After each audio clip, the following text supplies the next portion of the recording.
న్యాయవాది తన వాదనలు కూడా వినిపించడం జరిగింది. వ్యూహం సినిమాను 2 తెలుగు రాష్ట్రాల్లో విడుదల చేసినట్లయితే ఏపీలో జరగబోయేటువంటి ఎన్నికలపైన ప్రభావం చూపేటువంటి అవకాశం ఉంటుంది కాబట్టి వ్యూహం సినిమాకు సంబంధించినటువంటి సెన్సార్ సర్టిఫికేట్ను రద్దు చేయాలని కోరుతూ కూడా వారి తరపున పిటిషనర్ కూడా తన వాదనలు కూడా వినిపించడం జరిగింది.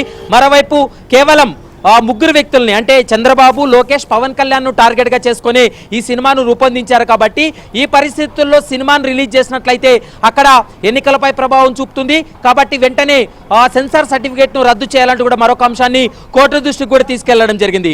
మరోవైపు ఆర్జీవీ తరపున కూడా వాదనలు వినిపించడం జరిగింది. ఆర్జీవీ తరపున ఎంపీ నిరంజన్ రెడ్డి, వైసీపీ పార్టీకి సంబంధించినటువంటి ఎంపీ నిరంజన్ రెడ్డి కూడా తన వాదనలు కూడా వినిపించడం జరిగింది.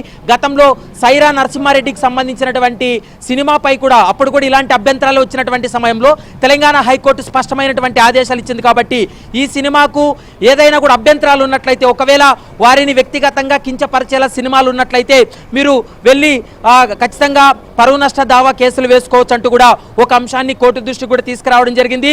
ఎందుకంటే దీనికి లోకల్ స్టాండీ లేదు కాబట్టి ఎట్టి పరిస్థితుల్లో ఈ సినిమాను నిలుపుదల చేయకుండా చూడాలి.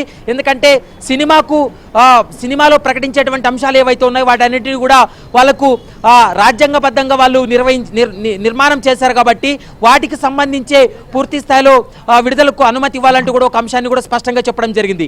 మధ్యాహ్నం 2:30 తర్వాత మరోసారి తమ వాదనలు వినిపించేటువంటి అవకాశం ఉంటుంది. ఇరు వాదనలు విన్న తర్వాత కోర్టు ఎలాంటి నిర్ణయం తీసుకోబోతుంది, వ్యూహం సినిమాకు సంబంధించి ఆర్డర్ ఎలాంటి ఇవ్వబోతుంది అనేది మాత్రం చూడాల్సినటువంటి అవసరం ఉంటుంది. ఒకవేళ ఏదైనా కూడా వాళ్ళకు అభ్యంతరాలు ఉన్నట్లయితే వాటికి సంబంధించి అంటే సివిల్ సూట్ వేసుకోవచ్చు అనేటువంటి అంశాన్ని కూడా నిరంజన్ రెడ్డి తన వాదనలు కూడా వినిపించారు. మరోవైపు నిపుణుల కమిటీ ఎలాంటి అడ్డు చెప్పకుండానే ఒక నివేదిక ఇవ్వడం జరిగింది. మరోవైపు సెన్సార్ బోర్డు కూడా పూర్తి స్థాయిలో సినిమాను పూర్తిగా పరిశీలించిన తర్వాతే సెన్సార్ సర్టిఫికేట్ ఇచ్చారు కాబట్టి సినిమాను విడుదల చేయడానికి అనుమతించాలి.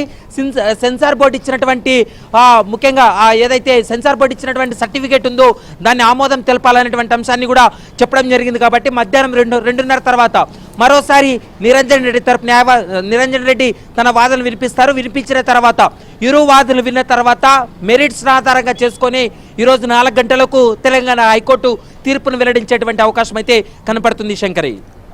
Right, thank you Praveen.